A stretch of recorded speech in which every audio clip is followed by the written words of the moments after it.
Of ICUDS 31st edition, apparently. So I'm David, I'll be your chair for today. I have no preferred gender pronouns. To my right is my trainee. Order.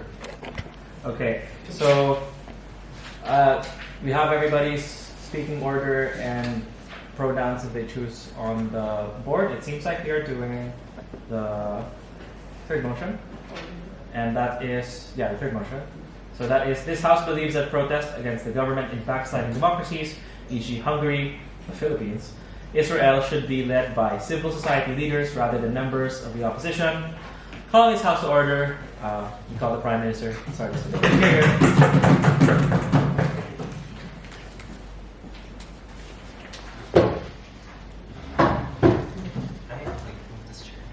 I think you should. Yeah.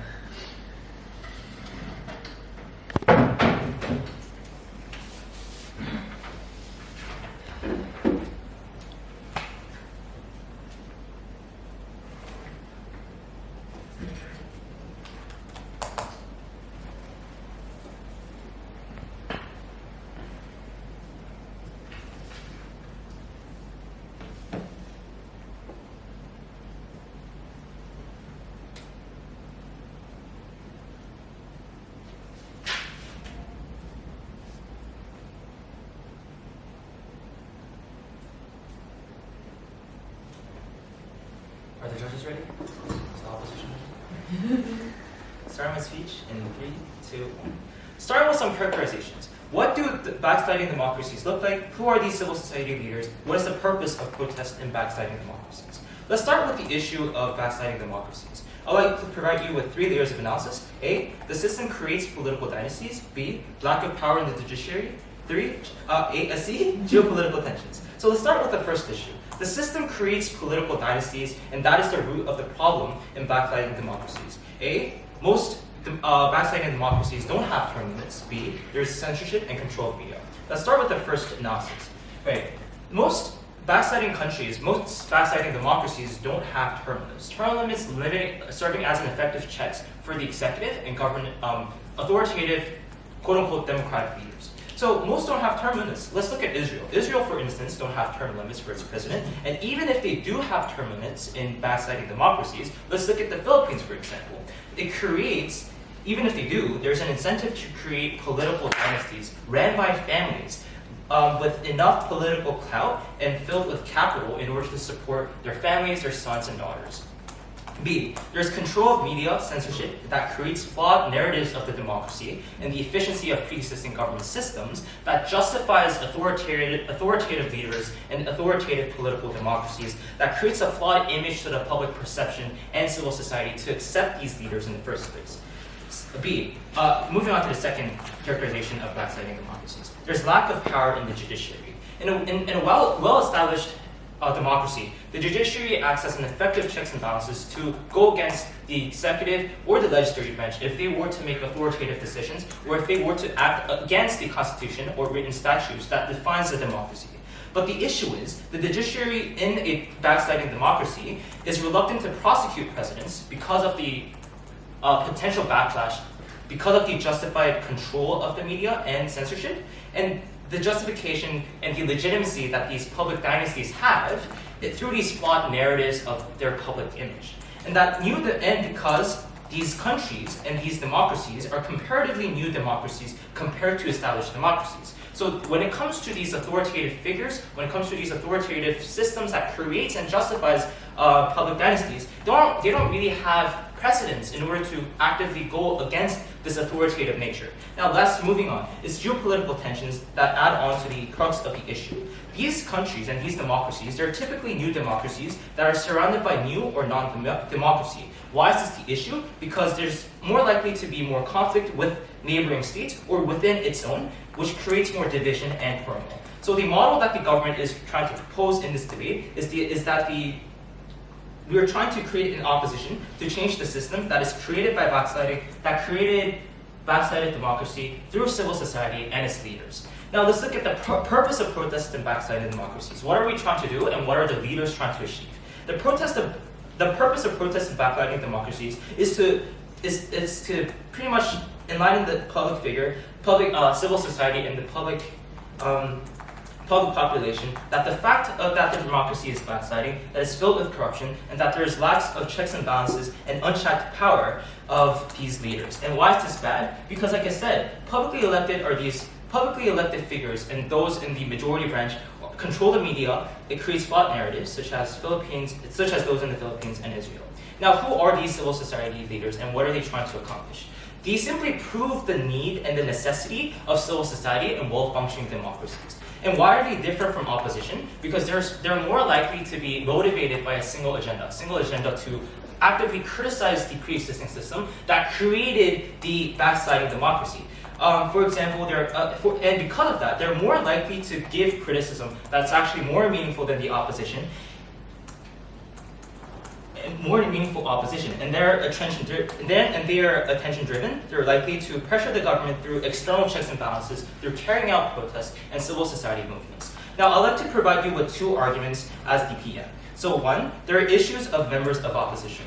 I'd like to give you two layers of analysis. A, they're not incentivized to actively fight against the system and fight against the political dynasties that exist in backsliding democracies. Now, why is this the case? When you are the member of opposition, compared to civil society leaders, they're incentivized to the fact that they want to belong within the system. They want a seat in the parliament, for instance. So what they care about is their next election and their term limits. So they actively try to garner votes, not in a genuine way, but in an ingenuine way, to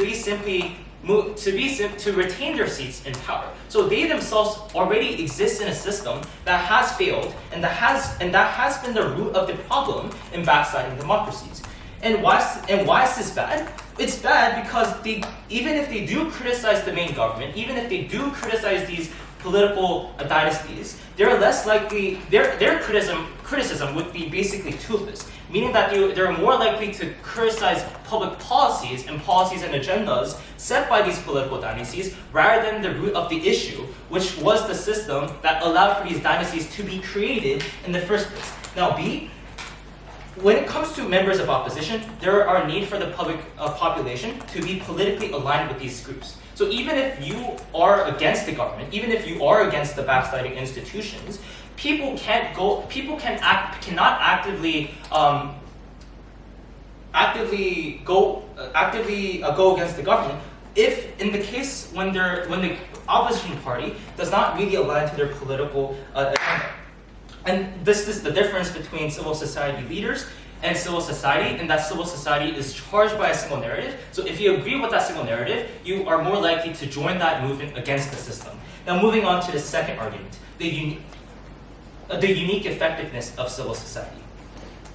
The opposition and civil society leaders are both attention grabbers, but who deserves this most? We believe that it's the civil society leaders because they don't care about their personal power.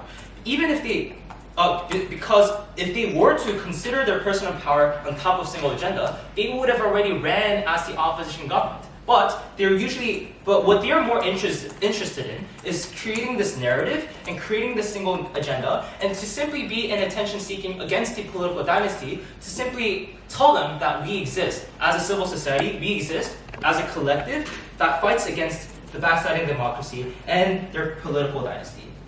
And two, civil society in the long term tends to create civil movements that creates common narratives to fight against the government system. And what is the long-term impact of that? We have more potential voters, we have more potential public population that are more likely to go against the institutions that created the backsliding democracies and the political dynasties in the long term. And this is a case that the DPN is likely to build upon. Thank you. I'll yield it to my time.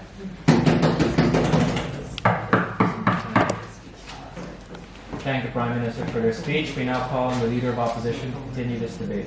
Hear, hear.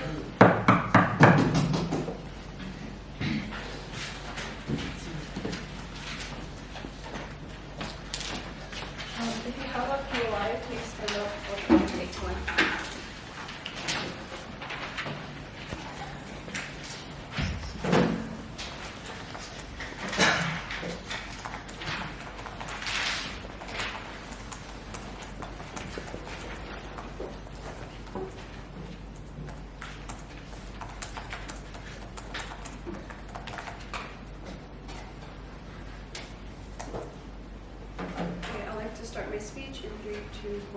Two failures of government side. Firstly, we believe they weren't comparative, right? They explained why members of opposition was bad, but they never compared to why civil society leaders are better. But secondly, we believe members of opposition also have a great incentive to say that the party in power is bad because they want to differentiate themselves from the party of power. If they're going to win an election, it's probably going to be on the fact that they have more accountability or they have more transparency. Therefore, we believe that the member of opposition also has a great incentive to criticize the government in power. What does a backsliding democracy look like? Firstly, we believe there is still a certain democracy, right? It doesn't mean that there is like no democracy at all. We believe, for example, in the Philippines in 2022, although they have a backsliding democracy, there was still an election and there was still a debate on TV. Secondly, in backsliding democracies, we believe there still is competition, right? For example, in the Philippines, Marcos is only winning on a narrow margin. There was still a clear competition in the election. Why this is likely? Firstly, because we believe there's likely to be certain supporters of the opposition party.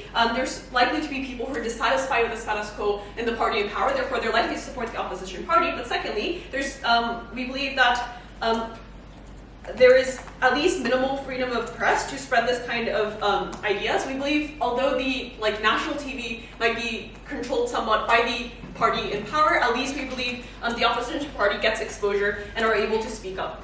Why it's on our side, we believe there's likely to be more accountability of the party in power. There's likely to be more change and more people participating in protests against the party in power.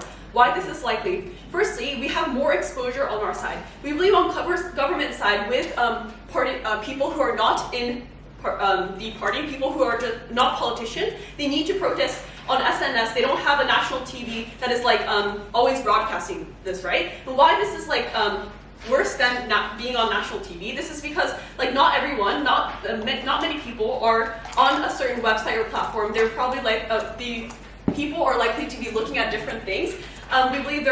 We believe there are other people on the platforms, for example, Instagram or Facebook or Twitter, who is grabbing attention from what the protesters are doing. And you also need to be sensational in order for people to listen to you in the first place.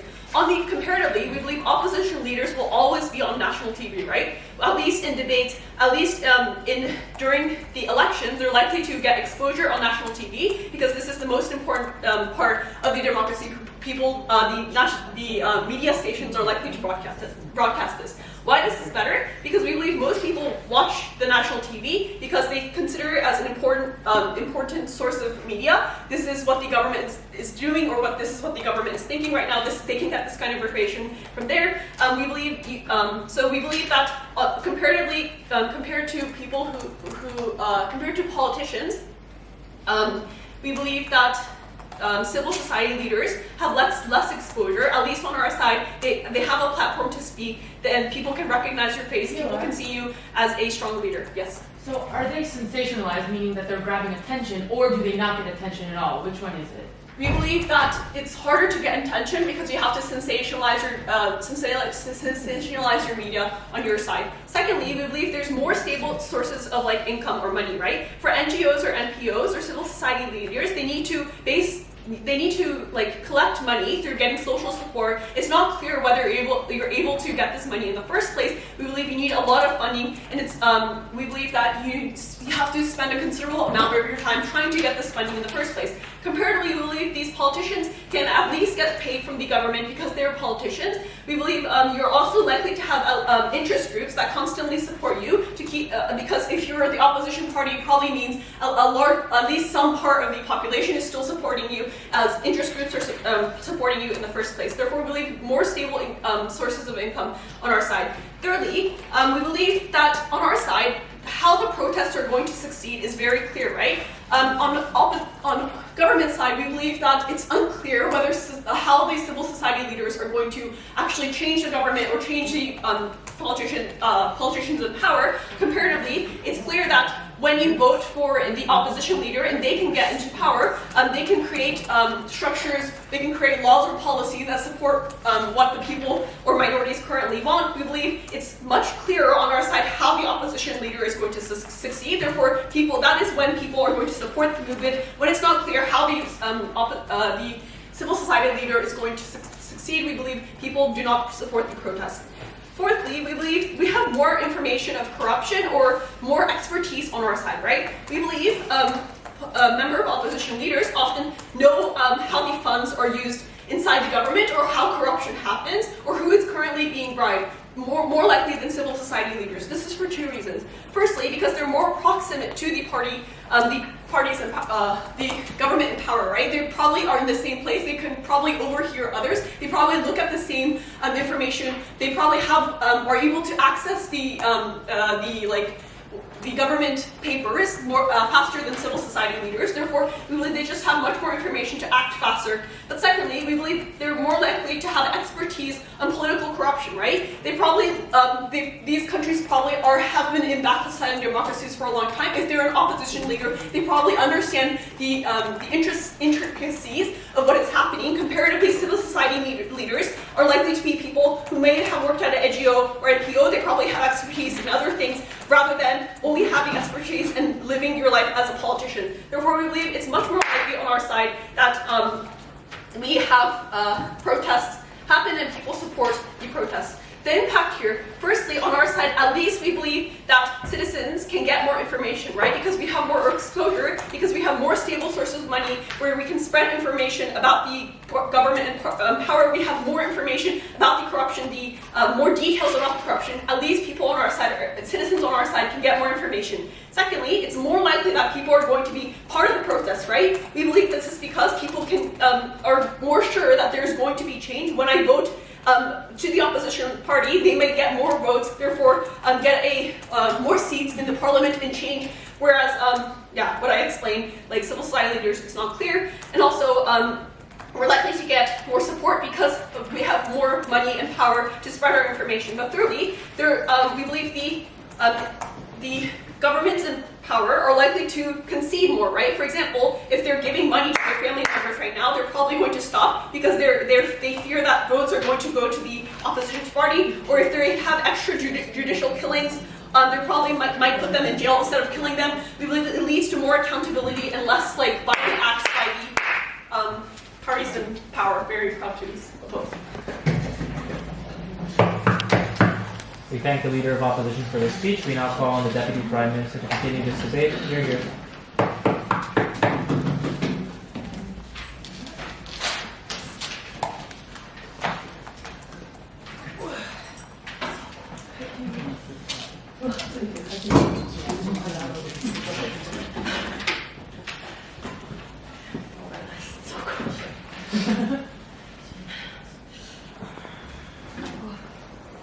If I'm like shivering, it's not because I'm nervous, I swear it's because it's so cold.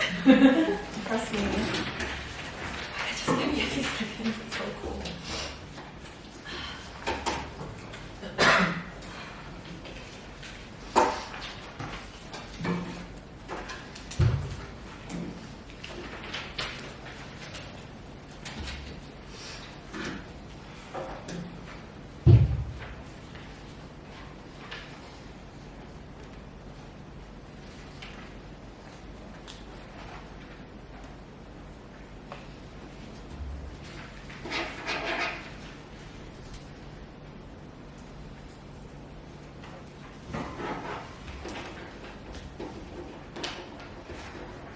You don't prefer gender pronouns? I'll try to take a few of mine. Just use my phone.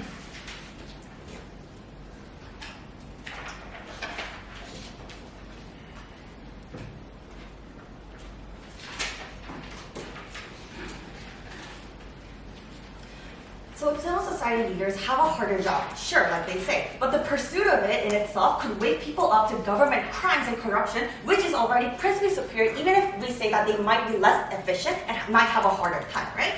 First, I'm going to address some of the points coming from them about how the member of opposition is also like has like better capital and like better platforms, and also like how they're also have the same goals. And then I'm going to move on to addressing the unique benefits, why it has to be social society leaders, principally and also practically, even if you don't feel like that, right? So firstly, They talk about how there's competition in that, opposition parties also gain support because they typically tend to criticize the current people in power, right?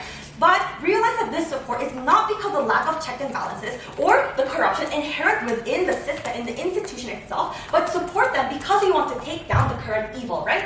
For example, we don't support this opposing leader, not because we necessarily support all the political baggage, all the policies that come from them, but rather because we just want the current leader to step down and be replaced, right? We don't always support them, but because they already have some degree of support, this member of opposition, because they tend to be already politicians or are running to be elected next, they tend to have some degree of political power, which is a lot easier to support them than rather to do it from ground up, right? That's why people opt into it. That doesn't mean that they necessarily support 100% coming from them, but it doesn't change realize that it doesn't change the root problems inherent in it. And even if this party is elected next, they could continue to abuse the system and fall into corruption, like a lot of these backsliding democracies are experiencing right now, right? Transparency doesn't solve the root problem. Just criticizing current government isn't addressing the root problem. But institutional change and social reform is what is going to is what we need to support instead, right? Also, they talk about how there's a lack of platform exposure for these civil society leaders because they tend to be on social media, but realize that easier access there has been easier access in the current status quo on social media platforms, and political capital is actually easier to gain on social platform compared to TV, where a lot of people don't even watch TV anymore. But also sensationalization is symmetrical on both sides in that the public figure does become very sensationalized and like a celebrity to some degree on these social media platforms or TV or any other media, right? So it's kind of the same on their side. And they also talk about how these politicians have a lot more expertise, but this also is symmetric for civil society leaders, but actually even better because they tend to come from a specific community and have a specific agenda where they come from, right? Which means that they have a lot more expertise in a specific field of, in the specific field rather than a political party that's not necessarily involved, for example, right? And this criticism, realize, also centers around the minority or the oppressed group within society that is affected by the corruption and the lack of checks and balances coming from the government, right? Whereas members of opposition just might not agree with the political agenda of the current government rather than the oppression or the lack of checks and balances specifically, right? Even if that's true, even if that's true coming from them, they have more platforms and more exposure, they have more expertise, blah, blah, blah. Here's why, principally, it still has to be civil society leaders leading protests to fix the most core cause of the backsliding democracies, right? Sure, they might not be as popular because they're not running for office, not necessarily a politician, but it's justified but more effective in the long term. Firstly, the principle, it's likely to more lead to rigid peace and global cooperation, in that backsliding democracies, like I said, typically have to oppress some kind of group. Corruption happens because you take power from others in the first place. Rather than move from one political party to another that criticizes it, but I'm also going to move into that same system and be in the same system where checks and balances are lacking or the term limits don't exist there, rather than that they're more interested in institutional change, regardless of the politics or the political leaning of the specific group that's in power right now, right? Because, like we've already characterized, backsliding democracies tend to have conflict within their countries, like the Philippines, or with neighboring countries or neighboring nations like Israel, right? Then what will likely to happen if we fix the checks and balances, the corruption, if we at least address the institutional change rather than changing the leaders and the people in and out, it's likely to de-escalate the conflict to some degree because you're likely to gain support from other democratic countries, and the people will have some degree of more power and the lesser military control and support coming from the government. What's the point? It's all good. Okay, moving on to the second practical. We guarantee better future for the nation's democracy, and that if democracy continues backsliding, all citizens suffer from it, right? We've already characterized that the narrative in itself, the control that comes from the government and the current the party in power, the leader in power, makes it difficult for people to wake up in the first place because of media control and the narrative that's just in that they were elected in the first place, right? Then it becomes a job of civil society leaders to criticize this government corruption, and it is not as good as the ones from member of opposition because they're not interested in replacing them or gaining power. They're interested in institutional reform, like we've already said, right? Then it's going to take place by giving power to the people, or, for example, investigative journalism, right, from a third party, where, for example, Rapper in the Philippines, call for reform versus propaganda coming from the member opposition, right? Because journalism coming from the opposition is likely to look like, let's put out this bad information about the current party or the current politicians in place so that they look bad and people will support us instead. But rather than that, what's going to happen, hey, here's all the truth about what's happening right now, and this is why you should support our cause, but not because I want to gain power, but rather because we want to change society, we want to change what's wrong with the current government right now, right? Then we have a more ground-up approach where we give power to people and the judicial branch, right? Instead of and for political parties, even if there are future political parties being elected, they're likely to lean more into democratic principles and be aware of that these checks and balances are necessary to democracy in itself, right? Rather than supporting parties that might be less corrupt and trying to replace the current leaders or current politicians because their political leanings are different, because they tend to be, for example, more left-wing or something like that. That's not what we want. We would rather support leaders who have a cause wherein they don't want just another leader who's going to go into the same corrupt position, but rather a more genuine and ground-up support where people have the power and we address the root problem, the system that causes any leader elected, regardless of their political leaning or power, to be not corrupt and not lead into backsliding of democracies. For all these reasons, I'm proud to propose this.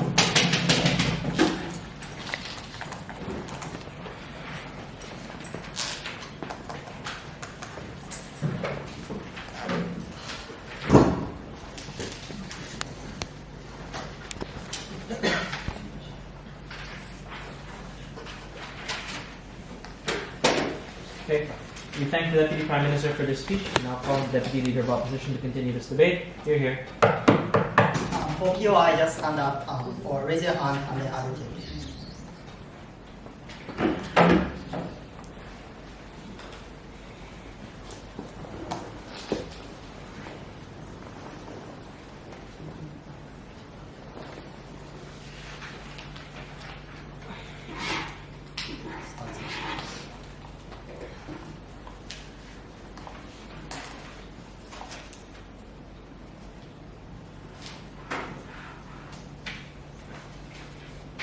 Starting my speech in 3, 2, 1.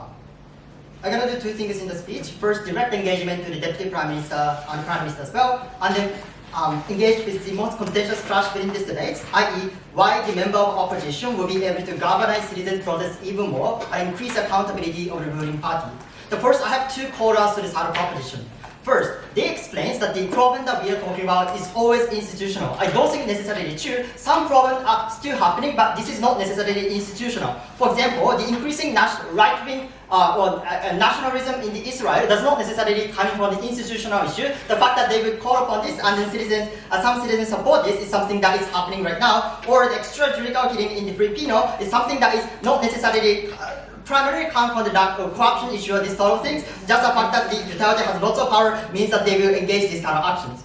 But second thing that I'm going to have, which is much more important, is that the proposition never explains to what degree the institutional change that civil society say that they want to achieve will be achievable or perceived to be achievable by the citizens on the ground. This means that the degree to which the protest galvanized on their side of the house or the degree of the change that they will be able to achieve remains speculative. I have three extensive responses to this. First, they do not necessarily explain why civil society leaders will have a certain degree or sufficient representation in the media to begin with. They explain that the press freedom is oftentimes restricted to some degree. In that instance, I don't necessarily see why a random civil leader will be able to have enough exposure. They may might say about SNS, but note that the majority of people subscribe to the state media and they will believe that this is the primary source of the information. I don't necessarily see why they can have enough exposure to the extent that civil society will be able to persuade citizens. But secondly, they explain that civil society, what the civil society can do, but they do not necessarily explain how citizens are going to see. The problem that we find out in the opposition side is that citizens in the East currently apathetic for the fact that oftentimes the states of the head of the states will dictate the kind of political discourse or suppress freedom of academia, freedom press, and they don't necessarily think that it's difficult to change the institutions. Even if some people call for institutional change, at the moment where citizens does not necessarily believe that the institutional change is possible, I don't necessarily see why people have an active incentive to go rally against the government or support this particular civil society leader to begin with. But three, we also talk about a capacity issue that is unresponded by the PM, we also told you, that civil society leaders do not have that much stable income, unlike the kind of member of parliament, so they don't have an interest group who will consistently give donation to these particular people. The often the financial resources that a civil society or anything has depends on the governmental subsidy of the nation, which is already fluctuating. On the comparative, member of opposition still have some certain interest group who will constantly support this particular opposition parties, and they are more likely to have a consistent advocacy. Therefore, our side is better. Moving on to the argument, how member of opposition will be able to increase accountability over the citizens. The first,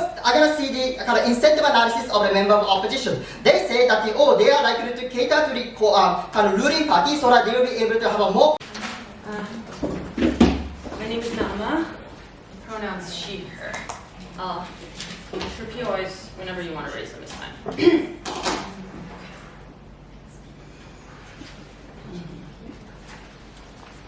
Judge, our PM already said that the issue in these backsliding democracies is the blind faith that people have in the system due to 3 factors. First, because of biased journalism, which is exactly what opposition is arguing for, which is typically sponsored by the government directly or at least affiliated with them, which means that discussions then on social media are fraught because journalism is seen as more believable. So if the journalism itself is corrupted to any degree, that means that the people are more likely to buy into it. That means that they're more likely to support a government which is doing bad things. But secondly, we also think that these backsliding democracies have blind faith because there's a lack of checks and balances on 2 levels. First, in access to power, this looks like political dynasties, which are very typical in the Philippines, or for example, a lack of term limits in my own state, Israel. But then secondly, I also think that the second level here is that the judicial power doesn't have enough of a power to respond to the unchecked power of the executive branch, which means that if the judicial power, for example, the Supreme Court, is unable to persecute the president, which is completely true in Israel, by the way, that means that they are unable to then remove them if they start doing bad policies. That means that the people are unaware that the president is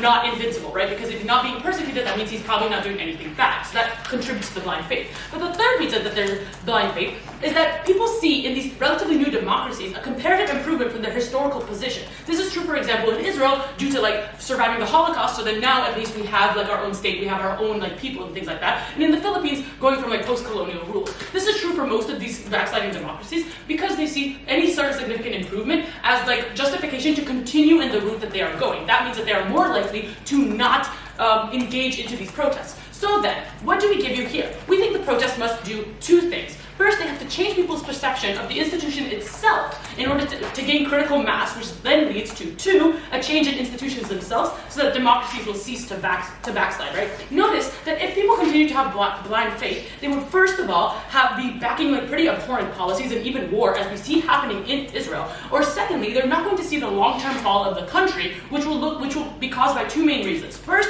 it's going to start to fall when global reactions are pretty negative. We see this in Israel, it's crumbling reputation. But then secondly, even local failure, which is more universal, due to resource misallocations. This could look like the pork belly stuff in the Philippines, or funding war in these backsliding democracies, right? So we see that they're going to fall if we don't change this. So if the citizens are unaware that it's going to fail, they're then not going to be incentivized to protest and create change. So how are we going to create more effective protests, right? Because opposition cannot prove that they can change people's perception of the institution itself, they will have no true reform in the first place. They're not solving any problems.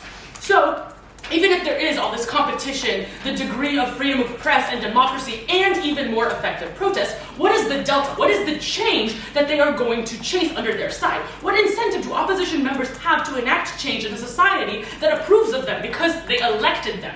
So this brings us back to talking a little bit more about what happened in today's debate. I'll do this in 2 main clashes. First, on the root cause of backsliding democracies.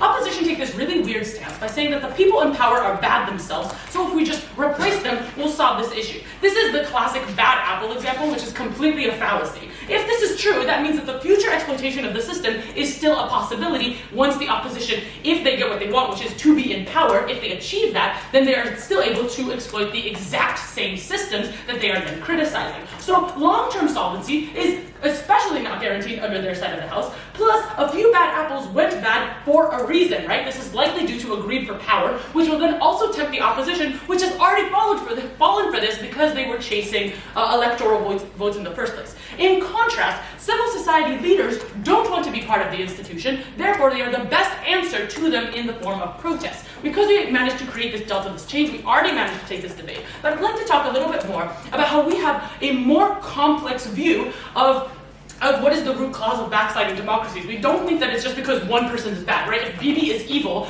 then we should just like get rid of him completely and then Israel will be fine. That's obviously not true because we've had 4 elections in the past 3 years and nothing is changing. So then what is the problem? Obviously institutional. You might think that this is just an example based, but I think that a lot, because of all of the reasons we gave you earlier of why people have this blind faith in the system, that this is likely, Yeah, could you briefly illustrate to what degree institutional problem that you posed would be mitigated by the civil leaders? Okay, so how are they going to enact change? I think that's the point of the POI. So we already explained that social media is like the public square. So you manage to get attention. Sure, they might be doing like sensational things. That means they'll gain more attention. That's fine for us. What are they going to do with this attention? So first of all, people are going to have more awareness of the problems that are happening in the world in the first place. So they know what their government is doing. Note that this is not accountability by state media, which is sponsored by the state, but rather through investigative journalism or other third parties that are then able to engage better to these people. But then, what do they do with that knowledge? So at least principally, they know that there's a problem with the institution, so they're more motivated to change it, whereas there is no change on opposition's side.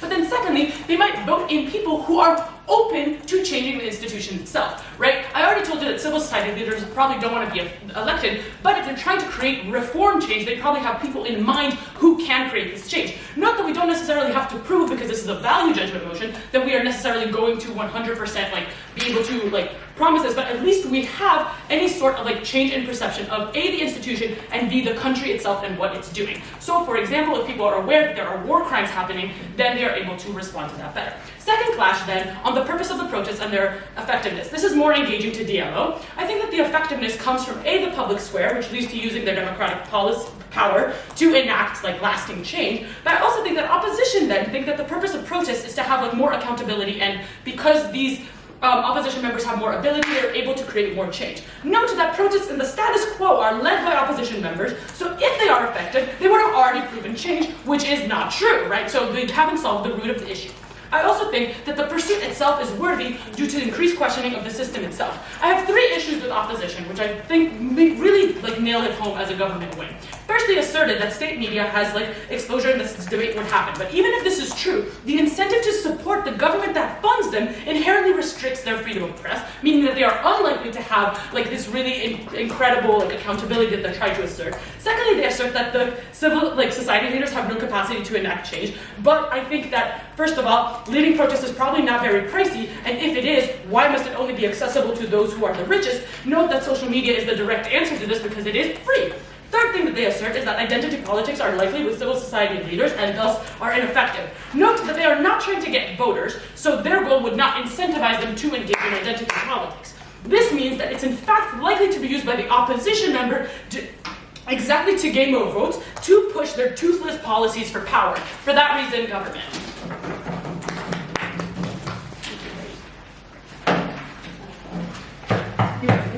We thank the government whip for their speech. We now call on the opposition whip. Here.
Okay, if you have any POIs, please just raise your hand. I'm going to take POI around 5 minutes or so.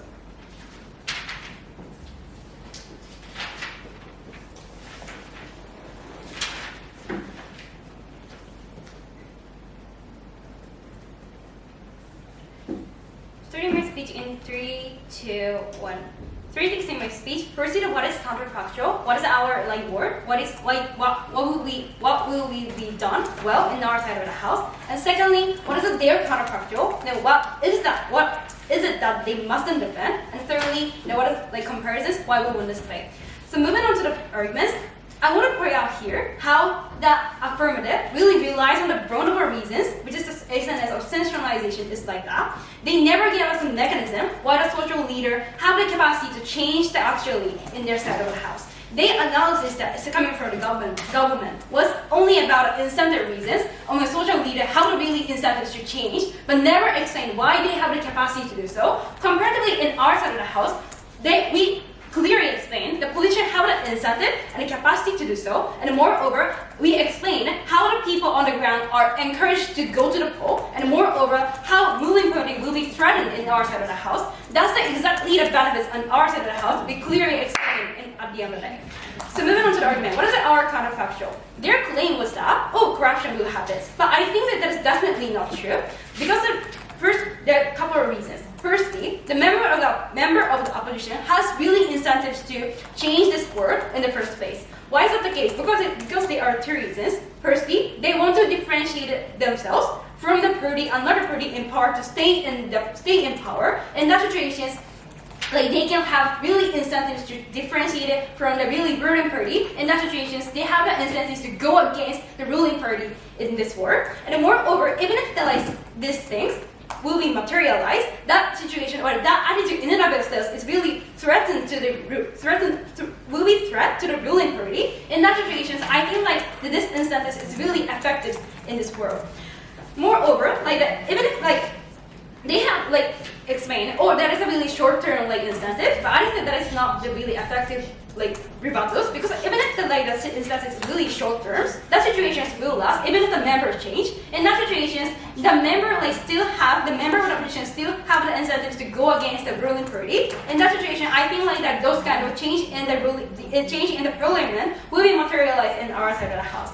And moreover, they have the anti-feelings to the ruling party in the first place, because they have already seen that ruling party do whatever they want. For example, they utilize the power. For example, they manipulate the financial budget, or they can putting the people in the jail, or killing the people by themselves, or something like that. In that situations, I think in the first place that people the member of the opposition already have the incentives to have the anti-feelings to the ruling party. Therefore, in terms of the incentive, I think the member of the opposition definitely have to go against the ruling party in the first place. Yes. So the member of opposition and the ruling party both want to be in the government. So that means that they have similar wants. So why wouldn't they be tempted to also be greedy?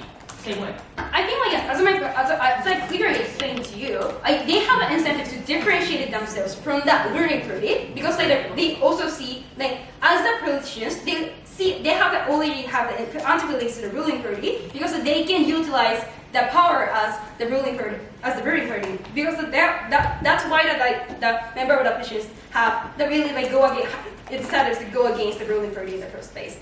Moreover, they have the capacity. Firstly, they are more educated. They have the literacy compared to the social leader, because in our side of the house, already they went through the election, already went through the competitions. That means that they have the really capacities to do think about politics really in the really effective way. Therefore, in terms of incentive and the capacity, the politicians is more likely to materialize their goal in our side of the house.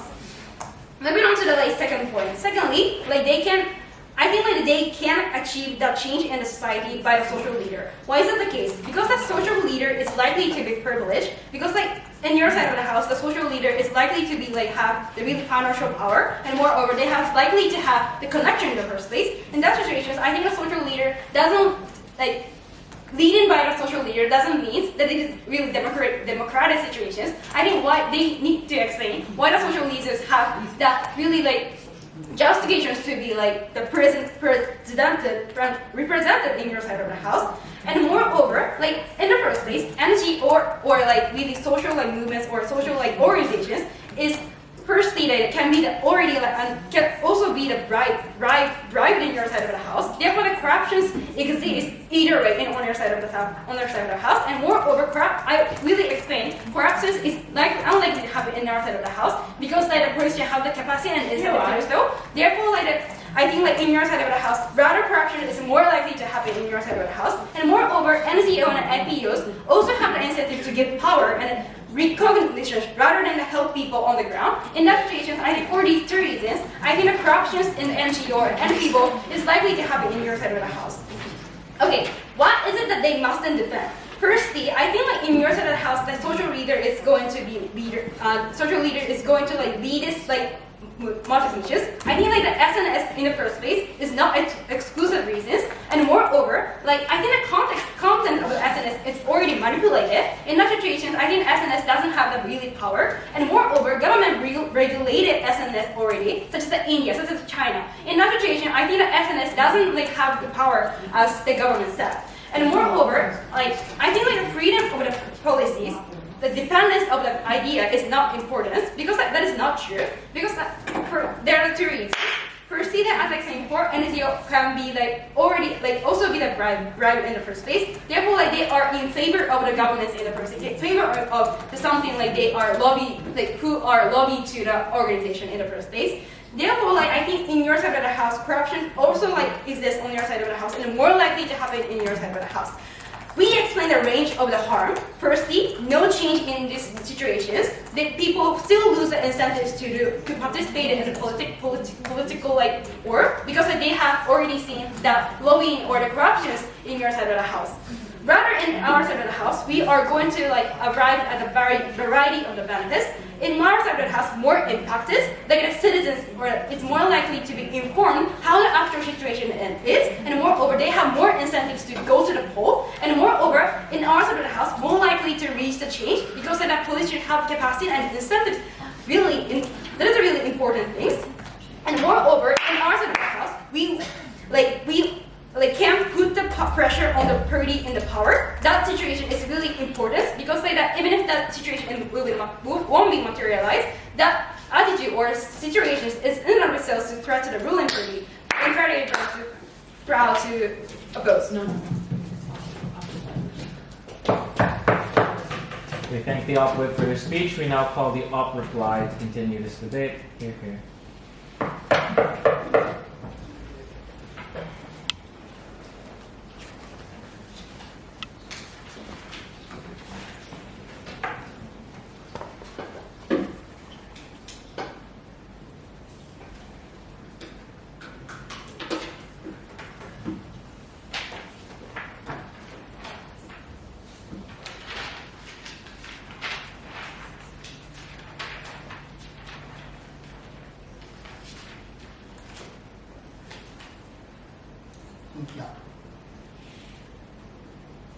Starting my speech in 3, 2, 1. Before moving on to the crash, there are two engagements that is critically engaged with the proposition side.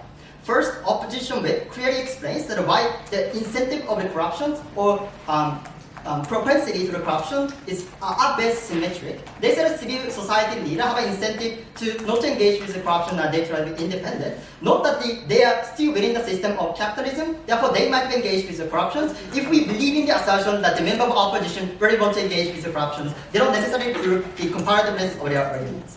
But second thing that is much more critical is incentive analysis of the member of opposition. They say that they are, just because they are within the system, they try to maneuver around the ruling party for the institutional problem that they are facing right now. We told you that is unlikely. They are more likely to get into the system at the moment where they criticize the system. Because that is some citizens, some indeed need. In that situation, they can gain more electoral seats. Therefore, they have active incentive to differentiate themselves against the ruling party who are susceptible to the kind of institutional problem. By calling out the problem, they are more likely to enter into this particular problem, enter into the particular institutions, and they can have more political power within the parliament. They never engage with this particular incentive analysis. Even if we become a bit more charitable to the side of government and believe that these ruling member of opposition have less autonomy and they might be less critical to the government, there's a certain much more believable impact that is left in the side of opposition. First, we told you that members of opposition still have an incentive to criticize blatantly bad policies or sign a final policy that is controversial among the vast majority of the citizens, such as judicial reforms in Israel, such as extrajudicial killing due to the war of drugs in the Philippines, for example. Because by catering to the discontentment that the majority of citizens are likely to have, they will be able to increase their seats. Therefore, even if they want to cater to the institution, they still have an incentive to criticize the most extreme policy in our side of the house. But second, we also told you they are likely to engage with the policy debate extensively in order to show their competency. Therefore, they still have incentive to criticize ruling parties' arguments so that they will be able to show that they can engage with the argument and they are competent in doing this.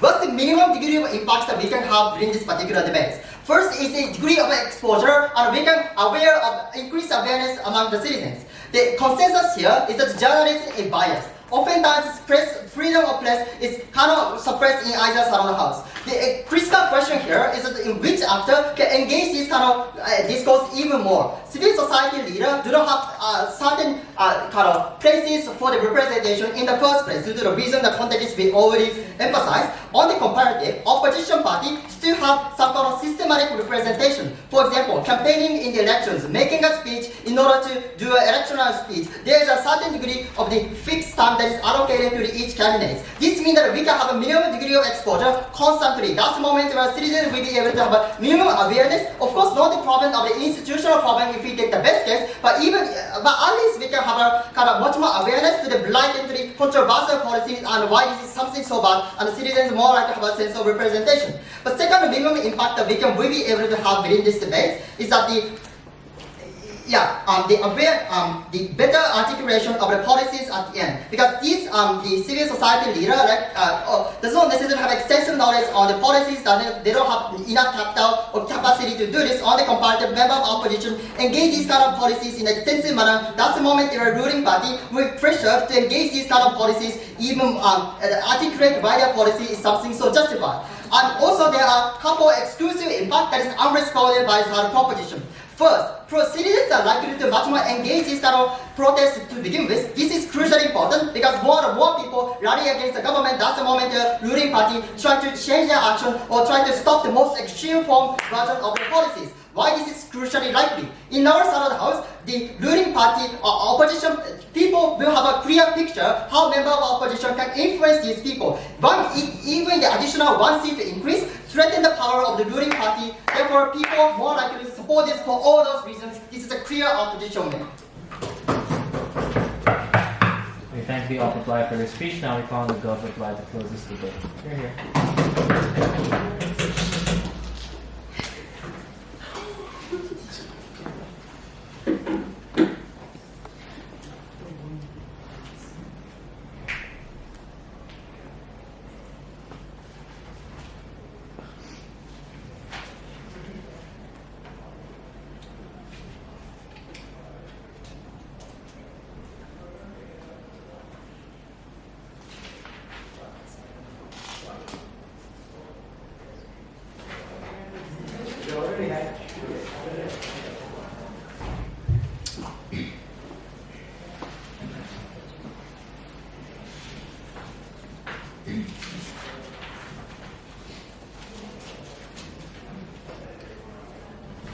Start my speech in 3, 2, 1. Honorable judges, I think the government side clearly takes the debate home because the government better meets the burden of the debate by explaining how pursuing civil society leaders are meaningful because of the long-term solvency and that preventing further backsliding of democracy is possible, and that's an exclusive benefit coming from the government side today. Right. We've proved to you principally and practically that we at least guarantee long-term solvency in our house because civil society leaders aren't working for more votes, and that the voter base are more likely to vote for those that care about the checks and balances if civil society leaders were to actively go against these political dynasties and backsliding democracies. Now, even if they don't support these civil leaders, at least they're more informed and exposed to the institutional causes of backsliding government, and which is in the long term contributes to better established democracies and institutions that are more mature to create established democracies. Now let's look at the opposition side. Well, let's follow opposition's case very generously to the very end, and the protests were so successful that were led by the opposition party. What happens then? Like, why won't they abuse their power similarly to the ruling power if the institutions that created these backsliding democracies and political dynasties aren't itself unchecked? These still remain there, and like, what are the incentives? They talk about how political parties can quote-unquote differentiate it from these political dynasties and the main political powers. But if the same means of abusing the power and abusing the system and creating this false narrative that the country is democratic is still there, is there a guarantee that these newly elected opposition party can be fully democratic and fully established parties? We don't really think so. And this is not solvency. Even if we were to fully credit, it would be a short-term solvency. Also, there was a point, I don't think I need to address this, which was a new material in reply trying to gas the judge into buying his rebuttal. But would like to point out that in their new model, their new counterfactual will be the new incentives introduced to test the additional power to the opposition party in case they were to become one of those majority parties. But like, it's an ongoing cycle of backsliding democracies. At least in the government side, we have better solvency in the long term by preventing further backsliding, because we are reforming democracy. We are constantly reinforcing democracy through social reforms and institutional reforms. You don't see any point of creating additional incentives for these powers in the same system that created backsliding democracies and political dynasties in the first place. And also, one of the major clashes between the two parties was the capacity for change. Does the opposition political party have the better means of solving or addressing backsliding democracies, or is it the civil society leaders? But we've proved to you already of why civil society leaders have enough capacity for change. One issue was with SNS and sensationalization, but the issue with sensationalization and the harms of it are nearly symmetrical in that politicians oftentimes nowadays are mostly sensationalized, and even if sensationalized was so bad, we believe that it's better at least in an SNS sphere, because SNS is a form of democracy because it's a public square. Everyone can write their opinions. It's not controlled by state media and, for example, state-sponsored television. So even if sensationalization were to be harmful and is harmful to democracy itself, it's better in that SNS social media is at least more democratic compared to these things. Also, another point of why we should take the debate home is that raising awareness itself is already valuable through civil society because it provides you with long-term solvency and preventing further backsliding through reinforcing democracy, through institutional reforms and several reforms. Thank you. We thank the government fly for his speech and everybody for the debate. Please cross the house. Thank you, everyone.